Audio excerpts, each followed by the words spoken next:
তো হেরিংব্রায়ার প্রতিবর্তী ক্রিয়া কি? এটা আমরা দেখি। হেরিংব্রায়ার প্রতিবর্তী ক্রিয়া বা প্রতিবর্ত ক্রিয়া। তো দেখো আ এটা সহজ পারবো আমরা। তো দেখো যখন প্রসার সংঘটিত হয়, প্রসার যখন সংঘটিত হয় তখন তোমার কি হয়?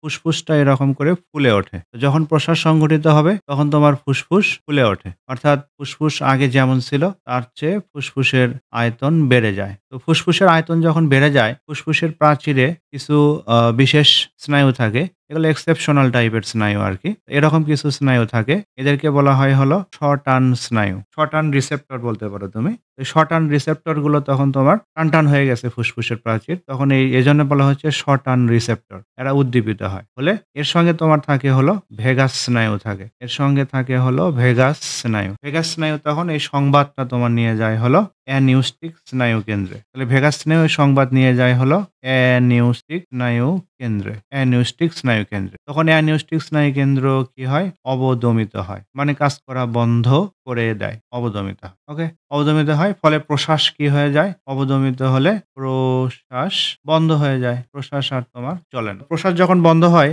তখন তোমার হলো এখান থেকে একটা সংবাদ তখন তোমার চলে যায় হলো অ্যাপনিউস্টিক স্নায়ু কেন্দ্রে। অ্যাপনিউস্টিক স্নায়ু কেন্দ্রে। অ্যাপনিউস্টিক স্নায়ু কেন্দ্র।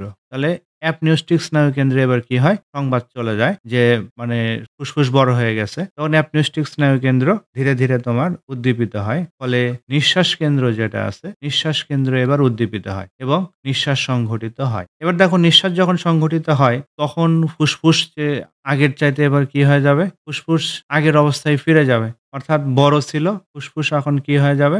আগের অবস্থায় ফিরে যাবে। সংকুচিত অবস্থা। তো ফুসফুস সংকুচিত হলে তখন এই শর্টান রিসেপ্টর যেগুলো ছিল তোমার, এই যে শর্টান রিসেপ্টর এগুলো কিন্তু উদ্দীপিত হয় না। ফলে ভেগাস স্নায়ু অ্যানিউস্টিক স্নায়ু কেন্দ্রে তেমন কোনো সংবাদ পাঠায় না। তখন অ্যানিউস্টিক স্নায়ু কেন্দ্র সংবাদ না পাওয়ার কারণে ও তখন কি করে তোমার? উদ্দীপিত হয়। নিজে, নিজে উদ্দীপিত হয় এবং পুনরায় প্রশ্বাস ক্রিয়া শুরু করে। তাহলে এটা একটা ছন্দময় প্রক্রিয়া। তুমি চাইলেও ঘটে, না চাইলেও ঘটে। অটোমেটিক ছন্দময় ক্রিয়া। এই প্রক্রিয়াটাকেই এই ছন্দময় এই ক্রিয়াটাকেই বলা হয় হেরিংব্রায়ার প্রতিবর্তী ক্রিয়া। শর্টকাটে বললে কি হয়? যে ফুসফুস যখন বড় হয় সেই সংবাদ অ্যানিউস্টিক স্নায়ুতে যায়। অ্যানিউস্টিক স্নায়ু তখন প্রশ্বাস বন্ধ করে দেয়। ফুসফুস ছোট হলে অ্যানিউস্টিক স্নায়ুতে কোনো সংবাদ যায় না। তখন অ্যানিউস্টিক স্নায়ু নিজে, নিজে আবার উদ্দীপিত হয় এবং প্রশ্বাস ক্রিয়া শুরু করে দেয়। ওকে? এটার নামই হেরিংব্রায়ার প্রতিবর্তী ক্রিয়া। এছাড়াও আরো কিছু প্রতিবর্তী ক্রিয়া আছে। যেমন নাকের ভিতর যখন কোনো অবাঞ্ছিত পদার্থ ঢুকে পড়ে তখন নাকের ভিতরে তোমার থাকা অলফ্যাক্টরি ঠিক আছে? অলফ্যাক্টরি স্নায়ু তখন তোমার কি করবে?